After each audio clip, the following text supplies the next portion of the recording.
డబ్బు, అనారోగ్యం, ఉద్యోగం, వ్యాపారం, అప్పులతో బాధపడుతున్నారా? మీకోసమే లాంచ్ యువర్ ఫ్యూచర్ ప్రోగ్రామ్.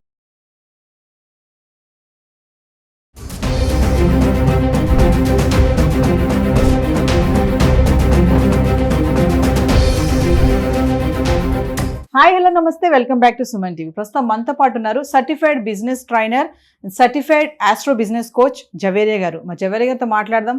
బంగారం ధరలు ఎలా ఉన్నాయి, మరి ఆకాశాన్ని అంటున్నాయి అంటున్నారు, అంటినట్టే అంటి మళ్ళీ డౌన్ అవుతున్నాయండి. ఏం కంగారు పడాల్సిన అవసరం లేదు. మరి ఈ రోజు ఎంత బంగారం తగ్గింది, ఎంత తగ్గిందో మనకు తెలియదు కదా. మా జవేరియా గారితో మాట్లాడదాం. ఎంత తగ్గింది, డిఫరెన్షియేషన్ ఏంటి, నిన్నటికి బంగారానికి ఈ రోజు బంగారానికి తేడా ఏంటి, ఇవన్నీ కూడా ఆవిడ మాటల్లో తెలుసుకుందాం. నమస్తే మేడం. నమస్తే నవీన గారు. మేడం, ఒక డౌట్ నాకు. చాలామంది లేడీస్ మెంటాలిటీ ఎలా ఉంటుందంటే, అప్పట్లో 30,000 గ్రామ్ 40,000 గ్రామ్ 50,000 60,000 ఉన్నప్పుడు కొన్ని బంగారం ఉంటుంది కదా, మరి ఇప్పుడు 90 అబౌవ్ దాటేసింది కదా. వాళ్ళు ఏమనుకుంటారంటే, అప్పుడు అంతలో కొన్నాం కదా, ఇప్పుడు దీన్ని మార్చేసి వేరేది కొనుక్కుంటే నాకు పెద్దగా వస్తుంది కదా, ఎక్కువ క్యాష్ లాగా వస్తుంది. కొంతమంది అమ్మేద్దామని కూడా అనుకుంటారు. అంటే ఉంటారు కొంతమంది మహిళలు, అందరి గురించి కాదు. కొంతమంది మహిళలు ఆలోచిస్తారంటే తెలిసో తెలియకో వాళ్ళకి ఎక్కువ వస్తుంది, ఎక్కువ వేరే కొత్త ఆర్నమెంట్ కొనుక్కోవచ్చు, నా క్యాష్ తక్కువ పడుతుంది అని అనుకుంటారు. మన పై క్యాష్ పడుతుంది, మన ఓల్డ్ గోల్డ్ క్యాష్ కూడా వస్తుంది. సో ఇలా ఆలోచించే వాళ్ళంటే అది ఎంతవరకు కరెక్ట్ అంటారు? నిజంగా మనకి ఎక్కువ వస్తుందా, మనం ఏమైనా లాస్ అవుతామా అంటే? అబ్సల్యూట్లీ నవీన గారు, మీరు తక్కువ మంది ఆలోచిస్తారన్నారు. కాదు, మ్యాక్సిమం అలానే ఆడవాళ్ళు ఆలోచిస్తారు. ఎందుకంటే కొత్త ట్రెండ్స్ ఏవైతే వస్తాయో మార్కెట్లోకి, అవన్నీ అంటే నా దగ్గర ఉన్న జ్యువెలరీ పాత జ్యువెలరీ, అబ్బా చాలాసార్లు వేసేసాను మ్యారేజెస్కి అవన్నీ. సో కొత్తగా చేంజ్ చేయాలి అనుకుంటున్నాను. సో పాత బంగారం వేసి కొత్త కొనొచ్చుగా, ఏమవుతుంది అనే ఆలోచన మ్యాక్సిమం ఉంటుంది. చేస్తుంటారు కూడా. ఒకప్పుడు నేను కూడా చేశాను ఈ తప్పు యాక్చువల్లీ చెప్పాలంటే. అంటే అప్పుడు కొత్త తెలియదు. సో కానీ పాత డిజైన్ కదా వేసి కొత్తగా తీసుకుందామని. కానీ ఇక్కడ ఏం జరుగుతుందంటే, మీరు పాత బంగారం వేస్తున్నప్పుడు అంటే చేసుకున్న ఆర్నమెంట్ ఇస్తున్నారు అంటే ఫస్ట్ మేకింగ్ ఛార్జెస్ కానివ్వండి, అండ్ తర్వాత జిఎస్టీ, ఇప్పుడు జిఎస్టీ కూడా వేస్తున్నారు, జిఎస్టీ కానివ్వండి. సో ఇవన్నీ మీకు అంటే ఎక్స్ట్రా ఛార్జెస్ కానివ్వండి, ఇవన్నీ పోగా మీకు మిగిలింది వాళ్ళు ఆ రోజు ఎంతైతే బంగారం ఉంటుందో అది మాత్రమే తీసుకుంటారు. మీకు ఏమో అనిపిస్తుంది, పెరిగినట్టు అనిపిస్తుంది, కానీ అదంతా ఇంతకుముందు కట్టారు కదా డబ్బులు. సో దానికి మీరు రెట్టింపు కడుతున్నారు. అట్ ద సేమ్ టైం బంగారం ఎప్పుడు తరచుగా చేంజ్ చేయకూడదు నవీన గారు. ఎందుకంటే 7 వారాల నగలు వినింటారు మీరు కూడా ఈ వర్డ్. 7 వారాల నగలు అన్నది తరతరాలుగా, అంటే మనకు ఒక అత్తమ్మకుంటే అత్తమ్మ వాళ్ళ అత్తమ్మకు ఉంటుంది అది. సో అలా సేమ్ డిజైన్ మెయింటైన్ చేస్తూ ఉంటారు. కొంతమంది అయితే ఇప్పటికీ ప్రజెంట్ ఎంతవరకు మీరు అభివృద్ధి చెందినా కూడా చాలా తరతరాలుగా వాళ్ళ ఇంటి అంటే ఒక వస్తువు అంటే ఒక బ్రాండ్ అనేది ఉంటుంది వాళ్ళకు. అదే నగ వేర్ చేస్తారు వాళ్ళు. మీరు ఎంత అంటే వాళ్ళ కిలో లెక్కన ఉన్నా కూడా అది ఖచ్చితంగా ప్రత్యేకంగా ప్రాముఖ్యత నిర్వహిస్తారు పెండ్లిలో. జనరేషన్ నుంచి వస్తూ ఉంటుంది అనమాట. సో వాళ్ళ ఆ బ్రాండ్ అనేది వాళ్ళు మెయింటైన్ చేస్తారు. ఇప్పుడు చూస్తూ ఉన్నాము టెంపుల్ జ్యువెలరీ అని, అండ్ రకరకాలుగా ఫ్యాన్సీ జ్యువెలరీస్ అని చెప్పి, అండ్ ఇప్పుడు వెస్ట్ సైడ్ చూసి అవి కూడా చాలా ఆకర్షణీయంగా ఉంటాయి అని చేంజ్ చేస్తూ ఉంటారు మహిళలు.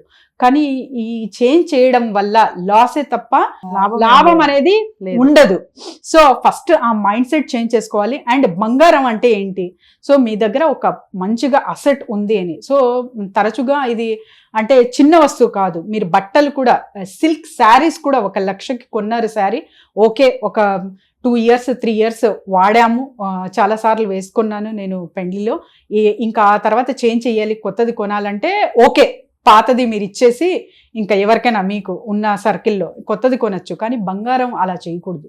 బంగారం అన్నది మీరు ఎంత లాంగ్ రన్లో అలానే మెయింటైన్ చేస్తారో దానికి అంతే చాలా చాలా ఇంపార్టెన్స్ వస్తుంది.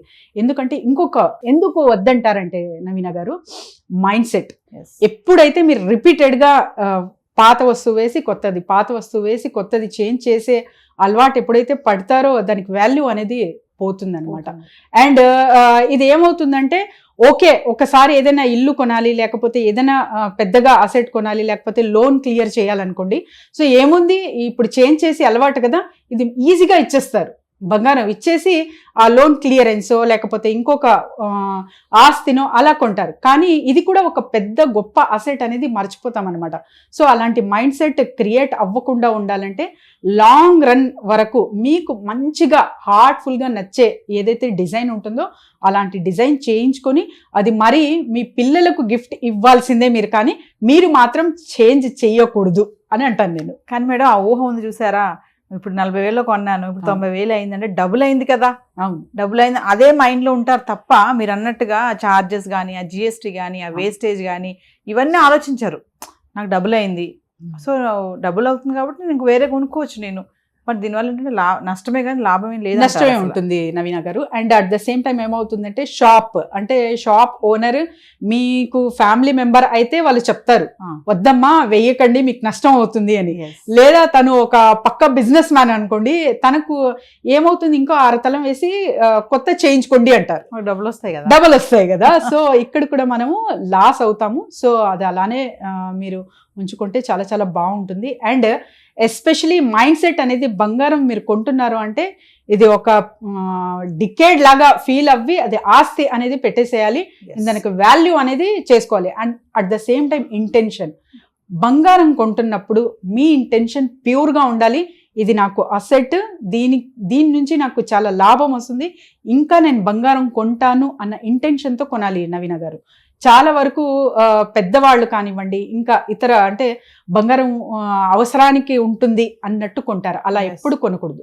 సో బంగారం కొంటున్నాము అంటే అది ఆస్తి మాత్రమే, మనకు లాభదాయకం అని మాత్రమే ఇంటెన్షన్ పెట్టుకొని మీరు కొంటున్నారంటే అది అలానే యూస్ఫుల్గా అవుతుంది. లేకపోతే ఏమవుతుందంటే ఒక ఇంటెన్షన్ క్రియేట్ చేసుకున్నారు, సో ఏదైనా బిజినెస్ లాస్ వచ్చినా లేకపోతే ఏదైనా అవసరం పడినా కూడా బంగారం ఏముందిలే వేసేసి ఇది ఈ నీడ్ ఫుల్ఫిల్ చేసుకోవచ్చు అన్న మైండ్ సెట్తో మీరు ఎప్పుడైతే ఉంటారో అది అలానే బంగారం ఈజీగా వెళ్ళిపోతుంది.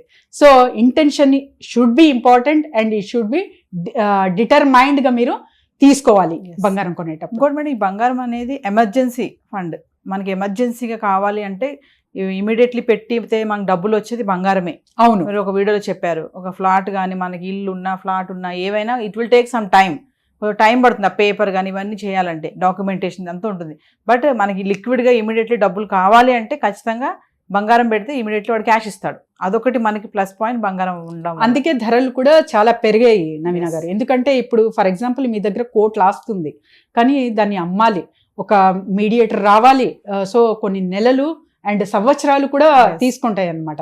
సో అదంతా రీప్లేస్ చేసుకొని, కానీ ఇక్కడ ఏం జరుగుతుందంటే అవసరం కాబట్టి మీరు ఇంట్రెస్ట్ తీసుకుంటారు అమౌంట్, ఆ ఇంట్రెస్ట్ కట్టలేక బాధలు పడలేక సో అప్పు అనేది హార్ట్ చేస్తూ ఉంటుంది.